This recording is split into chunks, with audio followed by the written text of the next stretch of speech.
students, let's do the third question of exercise 7.3. 10th class 7.3 का third question है ये. Okay, कौन सी exercise है? This exercise 7.3. Okay, question number 3. इस question में क्या बता रहा है ये?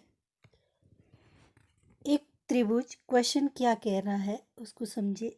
This is the triangle. एक ट्राइंगल है जिसकी साइड्स है 0, -1. A point, B point is 2, 1 and C point is 0, 3. ये these are mid point A B. This is A B के बीच में हम डी लिख लेते हैं. ओके, ये इसके बीच में ई है और ये इसके बीच में एफ है. ये इसके मिड पॉइंट हैं. ओके, मध्य बिंदु. और ये जो मिड पॉइंट है इसमें एक ट्रायंगल है. ऐसे इनको जोड़ के भी बना दिए एक ट्रायंगल. तो इस ट्रायंगल का एरिया निकालना आपको. किसका? डी ई एफ का. ये क्वेश्चन है फर्स्ट पोर्शन इसका. सेकंड पोर्शन है कि फिर आपको ए बी सी का भी एरिया निकालना है और इनका रेशियो फाइंड आउट करना है. क्लियर? समझ आया क्वेश्चन? पहला पोर्शन है इसका कि ये जो ट्रायंगल दे रखी है इसमें जो है ये फर्स्ट क्वेश्चन में क्या है, इसका मिड पॉइंट जो है डी ई एफ, इसके क्या निकालना है आपने? डी ई एफ ट्राइंगल का एरिया निकालना है. उसके लिए आपको इसके पॉइंट्स पता होने चाहिए, कोऑर्डिनेट्स कितने कितने होंगे डी ई एफ के. क्लियर? अब डी है, डी को देखो कैसा है, जैसे ये ए बी है. ओके, इसके बीच में यहाँ पे डी है. ए के कोऑर्डिनेट्स कितने बताए आपको? 0, -1. और बी के कोऑर्डिनेट्स कितने हैं? 2, 1. क्लियर? अब डी के कोऑर्डिनेट्स क्या होंगे जबकि ये इसका मिड पॉइंट है. समझ गए? तो क्या बताया था मिड पॉइंट फॉर्मूला? डी के कोऑर्डिनेट्स क्या होंगे? मिड पॉइंट फॉर्मूला क्या है? x1 + x2 upon 2, y1 + y2 upon 2. जैसे पिछले क्वेश्चंस में आपको समझा चुके हैं इसको. ओके, तो ये पहले वाला क्या है? ये वाला, ये x1, ये y1, ये x2, ये y2. तो 0 + 2, x1 + x2 अपॉन 2, ये आ गया x coordinate. y1 + y2 upon 2, ये y कोऑर्डिनेट. क्लियर? तो क्या आएगा यहाँ पे? आपको क्या करना है, डायरेक्टली आप यहाँ से समझ गए ना, जैसे मैंने बताया 0 + 2 अपॉन 2. शुरू वाले इन दोनों के कोऑर्डिनेट एक्स वाले जमा करो और 2 से डिवाइड करो. ओके, ऐसे ही वाई वाले करने. समझ गए? तो अब इसको करो. डी के कोऑर्डिनेट्स क्या आएंगे? 0 प्लस कितना आया?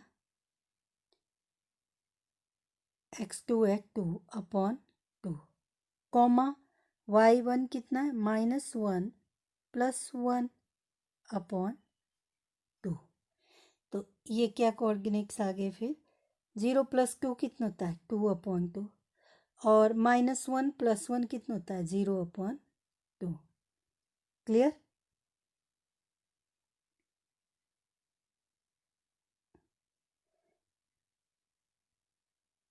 ओके, अब इसको काटो. 2 × 1 = 2 और 0 को जब 2 से मल्टीप्लाई करेंगे, डिवाइड करेंगे 0 को 2 से, तो कितना आता है?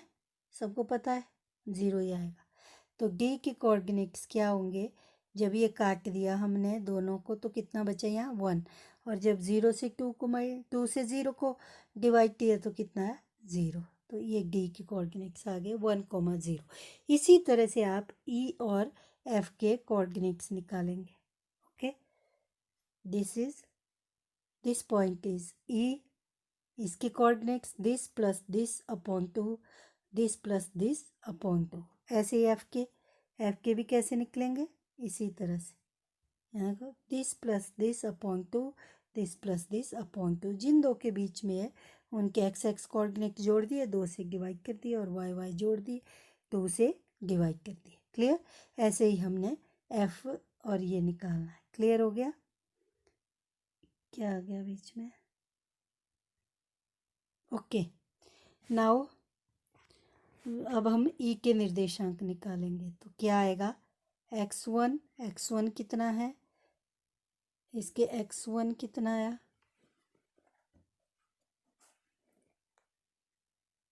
यहाँ देखो, ई के 2 + 0/2 एंड 1 + 3/2, ठीक है। यह है इसके एक्स कोऑर्डिनेट। क्लियर। तो ये लिख लो, क्या है, 2 + 0/2, 1 + 3/2। क्लियर। अब ये क्या हो गया, ई के कोऑर्डिनेट्स क्या हो गए, 2 + 0 क्या हो गया, 2/2, और 1 + 3 कितना हो गया, 4 जोड़ के /2। ये काटो, 1 आया, ये भी कटे, 2 आया। तो ई के कोऑर्डिनेट्स क्या आ गए हैं, 1, 2। तो ई के कोऑर्डिनेट्स क्या आ गए हैं, 1, 2। Okay, these are the coordinates of E. अब हम आगे करते हैं और इसको। क्लियर। अब किसकी कोऑर्डिनेट्स चाहिए थे आपको, इसी तरह से आपको एफ के कोऑर्डिनेट्स निकालना है। एफ में x1 + x2/2, x1 कितना है, 0 + 0/2, y1 + y2 की जगह -1 है, ठीक है। तो आप लिखेंगे, इस तरह से लिख सकते हैं, प्लस ब्रैकेट में -1/2। क्लियर। ऐसे। अब 0 + 0 कितना हुआ, 0/2, और ये 3 + इंटू माइनस -1/2। क्लियर। तो आगे क्या आएगा अब, ये दिस विल बी 0, 3 - 1 कितना हुआ, 2, 2/2, कैंसिल करो, कितना है, 1। तो इसके कोऑर्डिनेट्स क्या आ गए, एफ के कोऑर्डिनेट्स आ गए, इस तरह से लिखेंगे हम इसको, एफ। ओके, एफ के कोऑर्डिनेट्स आ गए 0, 1। ओके। क्लियर। आपको ये इजी पोर्शन है, ये मुश्किल नहीं है इसमें। तो यहाँ पे देखो, डी के कोऑर्डिनेट्स कितने आ गए अब, 1, 0, ये डी के यहाँ 1, 0। और ई के कितने आ गए, ई के कोऑर्डिनेट्स 1, 2, 1, 2। और एफ के कोऑर्डिनेट्स क्या आए थे, 0, 1। ये इनके कोऑर्डिनेट्स आए। अब ये x1 y1 x2 y2 x3 y3 ये होगा ये। और अब हमने एरिया लिखना है, इसका एरिया निकालेंगे, फॉर्मूला लिखना है, x1 की जगह ये निकालना है, y1 की जगह ये, x2 की जगह ये, x3 की जगह, इस तरह से इनकी वैल्यूज़ डालनी है। क्लियर। ओके। तो अब हम करते हैं इसका area, x1 y1 x2 y2 सब आ जाना चाहिए अब आपको, ठीक है। तो आप लिख सकते हो, अलग से फिर से बना सकते हो, यहाँ मुझे इसलिए बनाना पड़ रहा है कि ताकि आपको इकट्ठे बोर्ड नज़र नहीं आएगा आपको, इसलिए बना रही हूँ ताकि आपको कन्फ्यूज़न ना हो। Is it clear. तो this is D, like this will be D, this will be E, this will be F. Coordinates of D 1, 0, coordinates of E 1, 2, and coordinates of F 0, 1। अब इसमें x1 y1 x2 y2 लिख सकते हो आप। Clear. Like this is x1 y1, this one x2 y2, आप value अलग से लिख लेना यहाँ पे, and this is x3 y3, ठीक है। और अब यहाँ पे फॉर्मूला लिखो, area triangle D E F, क्या है फॉर्मूला इसका, half x1 into y2 - y3। कैसे याद करना है, पिछले क्वेश्चन में बता दिया आपको, x2 is equal to y3 minus y1 plus आगे क्या है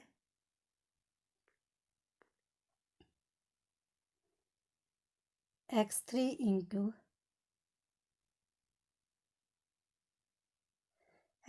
into y1 minus y2। Clear. ये इसका एरिया ट्रायंगल DEF। क्लियर। अब इसकी वैल्यू इसमें डाल दो आप और इसको सॉल्व कर दो। क्या आएगा, हाफ इंटू x1 की वैल्यू डालनी है आपको जो अभी लिखी है आपने, x1 y1 x2 y2 x3 y3। Okay, जिस तरह से भी लिखी है आपने। d को मान लो x1, देखो यहाँ कन्फ्यूज़न ना हो। आप इसको d से शुरू है तो d को x1 मान लो, ये x1 y1, e को x2 y2, e के कोऑर्डिनेट्स, f के x3 y3। अदरवाइज आप यहीं से कर सकते हो 0 इंटू ये y माइनस ये प्लस, पहले बता चुके हैं आपको पिछले क्वेश्चंस में। Okay, clear. तो आप इसको x1 y1 किसी को भी मान सकते हो और किसी तरह से वैल्यू पुट करो, it will B same. Okay, तो लेट x1 कितना है 1, ये 1 0। ठीक है, x1 1 1, x1 की जगह हमने वैल्यू डाल दी, y2 कितना है उसकी वैल्यू डाल दी फॉर्मूले में।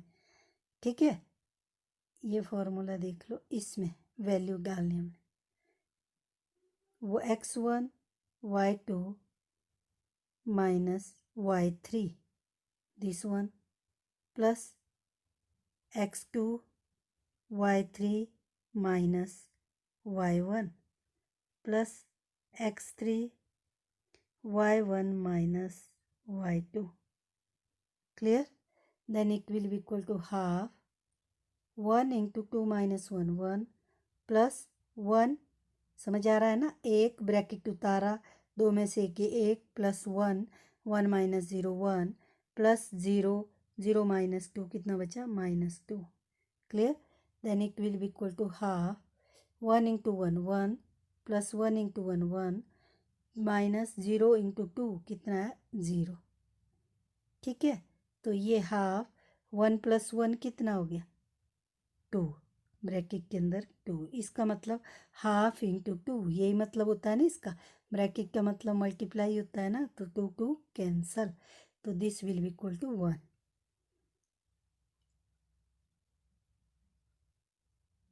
एक 2 2 कैंसिल हो गया, ये और ये एक से कट गया तो ये एक आ गया। Clear, this is 1। तो ये क्या आया 1 क्या आया, square unit.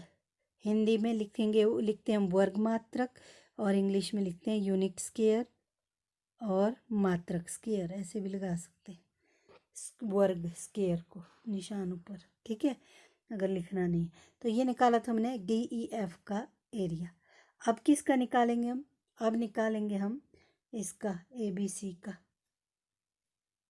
This one ABC, इसका एरिया निकालेंगे। क्लियर। अब ये A के कोऑर्डिनेट्स दिए हैं, इसमें भी सेम वैसे करना है, x1 y1 x2 y2 x3 y3। ठीक है, इसको हम इस तरह से मानेंगे और फिर इसकी वैल्यू भी वैसे ही निकलेगी। क्लियर। अब हम इसका निकालेंगे, सेम है, ये वैसे खुद करना था आपको, पर चलो आपको ट्रायंगल, ठीक है, ABC का क्षेत्रफल या एरिया ऑफ ट्रायंगल ABC इस तरह से लिखना है आपको।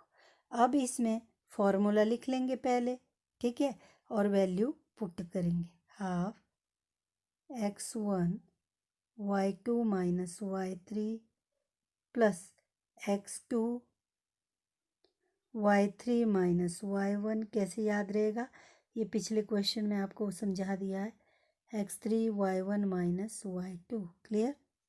अब हाफ x1 पता है आपको कितना है, उसकी वैल्यू डाल दो, x1 है 0 0 इंटू 1 माइनस 3 प्लस x2 कितना है 2, y3 कितना है 3 माइनस y1 है -1। ठीक है, 2 माइनस आ गए यहाँ। अगर यहाँ माइनस है तो एक माइनस उसमें तो ये प्लस हो जाएगा बाद में, माइनस इंटू -1 प्लस x3 कितना है 0, y1 माइनस y2। क्लियर। अब इसको सॉल्व करो। हमने कुछ नहीं किया, जो जो वैल्यू थी वो डाली और सिर्फ वैल्यू डाली यहाँ पे, x1 की जगह y2 की 3 की जगह माइनस की जगह माइनस होता है, और कुछ नहीं किया। जैसा अभी तक बताया आपको, सबसे पहले वैल्यू डालनी है, करना कुछ नहीं है। ठीक है, एक्स्ट्रा हमने पिछले स्टेप को देख के तो अगला कर रहा है, हमको बाकी ब्रेन लगाने की तो ज़रूरत ही नहीं है। पिछले स्टेप से तो हम अगला उतारते हैं। 0 मल्टीप्लाई 1 -3 -2, डायरेक्ट 0 भी लिख सकते हैं आप। 0 से कोई चीज़ मल्टीप्लाई हो तो 0 ही होती है।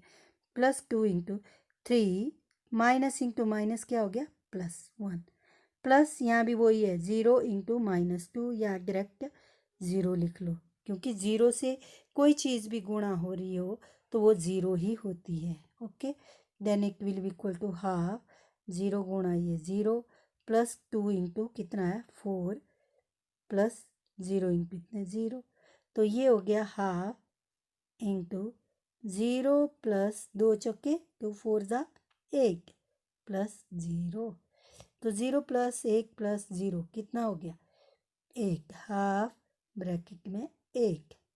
क्लियर। तो ये क्या आएगा, इसका मतलब क्या है हाफ इंटू 8, काटो इसको 4 2 ज़ा 8, दैट इज इक्वल टू 4।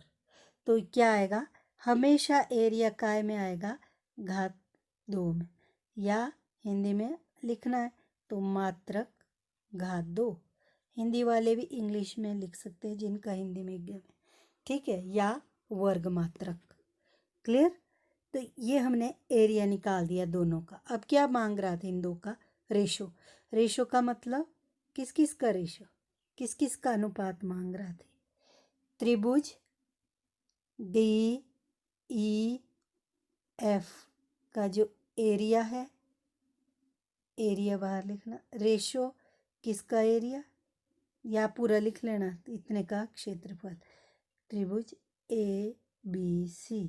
और आप इसको इस तरह से लिख सकते हो, किस तरह से लिख सकते हो, और इसको आप लिख सकते हो area triangle DEF upon area triangle ABC।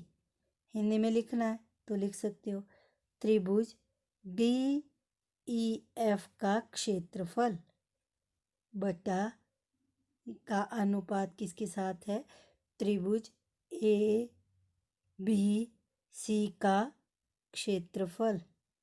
Clear.